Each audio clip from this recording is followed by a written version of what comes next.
You're listening to Trek FM.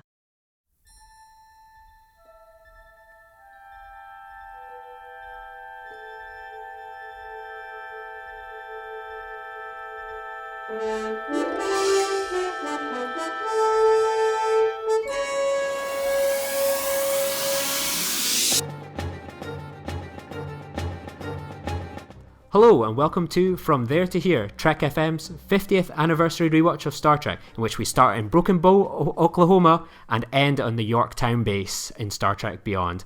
Today I'm joined by Zach Moore from Standard Orbit. How are you, Zach? I'm greatly. You know, this is going to be my final From There to Here block, so I'm kind of a melancholy about this, but I'll tell you this, folks. After today, I'm never watching another episode of Star Trek again. You could say, Zach, you're going out in a blaze of glory. Indeed. And what an appropriate way to go out, too. Does anyone know a good song? So, blaze of glory. We discussed this the first part of this episode a few weeks ago in for the uniform, but Michael Eddington is called back by Sisko when the Maquis send cloaked missiles towards Cardassia. Could this send the Federation, Dominion, and Klingons all to war? Everything now lays on the hands of everyone's favourite terrorist, Michael Eddington. So, what did you make of Blaze of Glory? I've actually had the pleasure of being on every episode of From There to Here about this Michael Eddington, Maquis trilogy. I did For the Uniform, did For the Cause, and now we're here on Blaze of Glory. No need to brag, Zach. I'm just saying. I like Michael Eddington. I think he's a great character. I was a little let down by this episode, to be honest. I felt like, okay, he's a smarmy guy, right? I get it. But it just, this whole episode, he just gets nothing but attitude at Sisko. And then the whole twist where it's like, there were no missiles. It just wanted to save his wife and some Maquis people. I'm like, that didn't work for me because he was so adamant about not helping Sisko. At any point, Sisko could have been like, okay. And then left him in the jail cell, and he never would have been able to go and save his family. And I don't know. I had high standards for Michael Editing episodes, and this one didn't quite measure up to what had come before, to me anyway. Oh, really? What do you think, Lee? Yeah, I really like it. It's definitely not like as good as perhaps, say, the previous incarnation, but I really like this episode. I think there's a lot kind of going on that it almost feels that after we had the kind of in Purgatory Shadow, but by Inferno's like, the idea that the Dominion are now in Cardassian space and they've got going, like getting the Klingons out, wiping out the Maquis, and kind of since then we've had episodes where like we've had Ferengi love songs, Children of Time, we've had episodes about the Klingons. We've not really had an episode where we've kind of been behind the lines, seen actually the dirty work that's going on. We've seen it a lot from kind of the Federation's perspective, but we're not actually seeing the Dominion soldiers themselves, the bloodshed that's happening, the dead bodies that the Dominion have racked up, and the war hasn't even kicked off yet. And I think that's really good. It really does feel like this is some serious stuff that's going on here. Like the whole idea of the cloak missiles, you know, I don't really, I'm not too fussed about that. But I really like this as a precursor to what's going to happen and what's been happening. That image where you see all these dead Maquis is striking. It's horrifying. Like, and it's the amount of them as well is shocking. Like, it shows that the Dominion haven't just been kind of kicking about in Cardassia. They really have been getting bloody. And as you know, I've praised Voyager quite a lot in the past few episodes. This episode arc kind of with the Maquis in season 2, then For the Cause, For the Uniform, and now this, like they did more with the Maquis plotline than Voyager ever did, and it really feels quite sad that like it's over essentially. That's the Resistance just crushed, and it was done in a fail swoop in a few episodes. Like that was them done. They were so close to victory. They're gone. It's done. It's over. I like it. Yeah, this is something that really needed to be addressed, I feel, because the Maquis had become such an integral part of Star Trek at this point, both on Voyager and Deep Space Nine. It's like, well, what happened to the Maquis? Like we get an off, random reference from Dukat, like we're gonna go wipe out the Maquis bases and take back our land, and that's it. And Star Trek could have just left it at that, but Deep Space Nine was like, well, we got this very interesting character in Eddington. He's obviously, in Starfleet custody right now, so we know where he is. We can go back to him, and then we can address, kind of tie up the loose end of the Maquis here, which had been a huge part of Star Trek. I can't quite put my finger on why I didn't like it as much as the other Eddington episodes, but it was a story that needed to be told, I feel. And hey, wouldn't it have been cool when they get in that room at the end if we saw Thomas Riker in there? Yeah. That is one missed opportunity that they never paid off on, right? Yeah, that's so frustrating. That, you know, it's almost sometimes you hold Deep Space Nine to this amazing high standard, and you think, well, we got this small character returning, this small character. Can we get this one too? It's, you know, the fact that we get a reference to Cal Hutchison is a really cool touch as well. That's huge, because we hadn't talked about him since season 2. And he died a small death. He was just killed in a skirmish. Like, that's kind of the life of almost a terrorist. That it's not everyone gets the grand exit that Eddington gets. That blaze of glory, and everyone can go out in a blaze of glory. And that's my one frustrating aspect of it, that I mentioned in the last episode. I, like Michael Eddington, love Les Mis. I think it's brilliant. I love the songs. I love the movie. I love the play.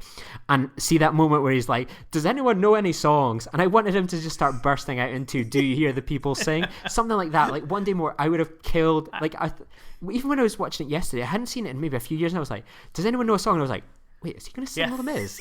And I had it in my head, like, I thought he was going to do it. And then he didn't, you know. But no, that would have been an awesome touch. I imagine they would have had to pay out quite a bit of money out of the budget. It would have been worth it, man. In that one. That's exactly what I thought too. Yeah, one day more, another day, another destiny, and it was so frustrating that that bit didn't happen. But that's my side of it. But I think there was a lot in this episode that I really liked, and I liked the episode when it ended, that, as Deep Space Nine discussed so many times, that another man's terrorist is another man's freedom fighter, and Jadzia and Sisko talking about that perhaps in a way Eddington was a hero. You know, that's some pretty good stuff. Like, to get that kind of discussion in Deep Space Nine constantly running is always exciting. And you know, and Eddington, he was always just a kind of a normal guy who was chasing glory, you know, and he found it with the Maquis, and that's why a lot of people joined the Maquis. That's why Thomas Riker joined the Maquis, right? I mean, he was just, you know, to stick out from the crowd of Starfleet, you know, and that's what motivated a lot of these guys. They kind of jumped onto this cause. A lot of people, I mean, these guys didn't live, like Eddington and Riker, Thomas Riker, they didn't live in the colonies, you know, but they jumped onto these guys' cause and really fired him up. And I guess I didn't realize that Eddington was the leader of the Maquis. That felt like a little bit of retcon to me, because he's like, I was the leader, I was in charge. I'm like, were you? I don't know. I always took it that he was maybe the leader of like a cell or a group of it. Like, I don't know if the Maquis necessarily had maybe so much a leader, that perhaps he was seen as this. He had this idea in his head that, I'm this Federation, I've deserted them. Like, look at me, I'm the big hero. I can imagine he's maybe kind of bigged himself up a little bit in that respect. I can see that. Yeah, and one little touch I must add, and I didn't realise it until I watched it yesterday, I hadn't clicked with it in years, was that little shot when you see the space station where Eddington is the shot of Regular One from Wrath of Khan, like the exact shot. Oh yeah, that stuck out to me. Like, you see the film grain and everything. It's like, wow, this is so blatantly just took this off of a 1982 film, right? But God, it looked good and stuff like that. I was like, it was so random that they picked it. I was like, yep, sold. Yeah.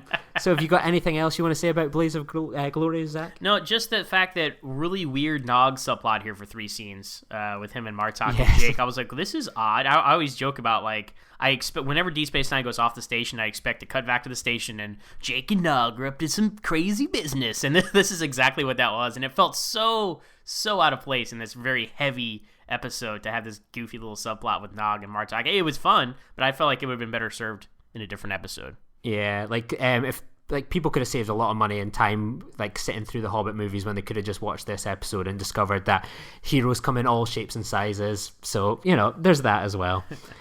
But for me, the next episode we've got coming up here is Worst Case Scenario. Here we go, Zach. It's your last episode. Voyager has holodeck problems. Oh my god. The crew discover that there's a secret program on the holodeck where there's a scenario that plays out that Chakotay leads a mutiny against the captain, and it becomes the must-see thing. But little did they know, Seska's got a plan in play, and now the crew are trapped in the holodeck again. So Zach, what did you think about in our 2 runs together? This is our 3rd holodeck program issue out of 8. What did you think of holodeck program problem 6002? I think the slow burn into revealing that this was a holodeck program was interesting, because this would have been a lot more effective had this been like the end of the 1st season, perhaps the 2nd season. But we're at the end of season 3 now, and they're trying to fool us to think Chakotay just pulled a Maquis revolt on Voyager. No. Like that whole twist would have worked a lot better a lot sooner in the show. Sharp Eye viewers will see Torres was just wearing an ensign pip, and not her traditional Maquis marker there. Also, they call for Jonas in engineering. Janeway's hair is different. Lots of little hints that this is not, the Voyager that we know. And then, of course, ultimately, Seska shows up and like, what's going on here? But obviously, it's the holodeck. But I appreciate the fact that they were trying to be clever, even if they didn't sell it. And then, I like the whole choose your own adventure thing. That's very interesting. We see Tom go through all the same steps that B'Elanna did, but then he chooses a different path, so the program branches off differently. It's fun. I can see why a lot of characters would, a lot of the crew members would enjoy this program, but it's very inappropriate. People all the way back to Hollow Pursuits on TNG, Geordi tells Barclay, like, people don't usually create people they know in the holodeck, which I find hard to believe. But hey, 24th century evolved culture, maybe they don't do that. But highly inappropriate, right? Even Tuvok says when he's in the meeting with everybody, he's like talking to Jane. Well, surely, Captain, we should, as the captain, you must agree that we should delete this program, right? She's like, oh no, let everybody have some fun. No, you need to delete this program immediately because it's bad, right? I mean, for people's just psyche, like, oh, let's kill Harry Kim. It's a bad idea. Yeah. Like, one thing that always annoyed me when I was watching this episode was that, Tuvok's like, I invented this program when, in the early days when perhaps the two crews weren't gelling so well, and then when we all got along well, I forgot about the program. And you're thinking, what was this between like the 5 minutes of leaving the Kazon behind in Caretaker and when you all gave them uniforms that he went, I'm going to quickly pop down to the holodeck? And this, I always have this in my head that he filmed this like during Caretaker or something along those lines. That's this idea he came up with in his head, that because we all know Voyager, they all ended up as one big happy family after like 2 minutes, and like that's a bit frustrating. But like I really like the first 2/3 of this episode with playing with the program, and like they're probably doing what we would all do, playing through the scenario, having a bit of fun. And then when it gets to the Seska part with the holodeck malfunction, I was like, I'm so bored of this, like, I don't care. And, like, it just becomes, instead of something a bit original, a bit of fun, it's just like, I'm bored of this already, and it's in season 3, and we've got more of this holodeck malfunction stuff to go, that it almost feel like they couldn't develop this idea further in the writing room, and kind of went, oh, we'll turn it into a holodeck malfunction episode. Please stop. It's much like the program itself, they just ran out of story. Yeah, exactly. Like it's I get it. It's a good it's a really good bottle episode by Voyager standards, because all the money's obviously going into the next episode, Scorpion. But like with this, it's just like it ruined a really good start and just becomes something a bit like uninteresting. I have no problem watching the beginning of this episode, the middle of it, but when it gets to the kind of the end, I'm like, I kind of check out. Well, seeing Martha Hackett was fun again. Yes, Seska. I think Seska's a great villain. Maybe Voyager's best recurring villain. I don't know. Mm-hmm. It's up for debate. Probably go along with that. Yeah. But the irony of this episode strikes me so much, because you have Tom and Tuvok talking about narrative structure and characters behaving in character and all this stuff, and how unrealistic it is for certain characters to do certain things. And once again, it's like, hey, Voyager writers, pay attention to what you're writing, because I agree with all this, but you break this rule all the time. Like, not to be a hater, but it's like Voyager has characters acting out of character all the time, and it just completely breaks the kind of logical storytelling sense. So I guess the writers' room was more like the Toms, be like, oh yeah, unexpected plot twists that don't make any sense. Yeah.